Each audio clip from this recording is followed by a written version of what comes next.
நமது சொந்தங்களுக்கு வணக்கம். என்னோட குழந்தையார் பார்த்தீங்கன்னா 7.5 கவர்மெண்ட் கோட்டாவில் மெப்கோ காலேஜில் சீட் கிடச்சிருந்ததுங்க. இந்த கோட்டா மூலியமாக போகிறதுனால ஹாஸ்டல் ஃபீஸ், காலேஜ் ஃபீஸ் எல்லாமே கவர்மெண்ட்டே கட்டிடுவாங்க.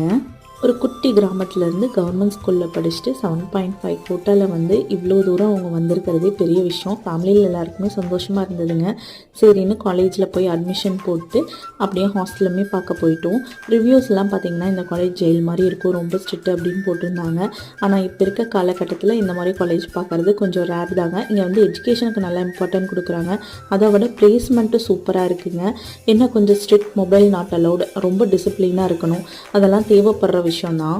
ஹாஸ்டலில் கொஞ்சம் க்ளீனிங் ப்ராசஸ் போயிட்டு இருந்ததுங்க. அதனால ஓரளவுக்கு தான் இருந்துச்சு. ஸ்டூடெண்ட்ஸ் எல்லாம் வந்து க்ளீன் பண்ணிட்டாங்கன்னா நீட் ஆகிடும். கண்டிப்பாக கவர்மெண்ட் ஸ்கூலில் தமிழ் மீடியமில் படித்தவங்கனாலையும் சாதிக்க முடியும். சிவகாசி வரைக்கும் போயிட்டு பட்டாசு வாங்கினா எப்படிங்க, வரும்போது கொஞ்சம் பட்டாசும் வாங்கிட்டு வந்தோம். இந்த வீடியோ யாருக்காச்சும் யூஸ்ஃபுல்லாக இருக்குன்னா கண்டிப்பாக ஷேர் பண்ணுங்கள்.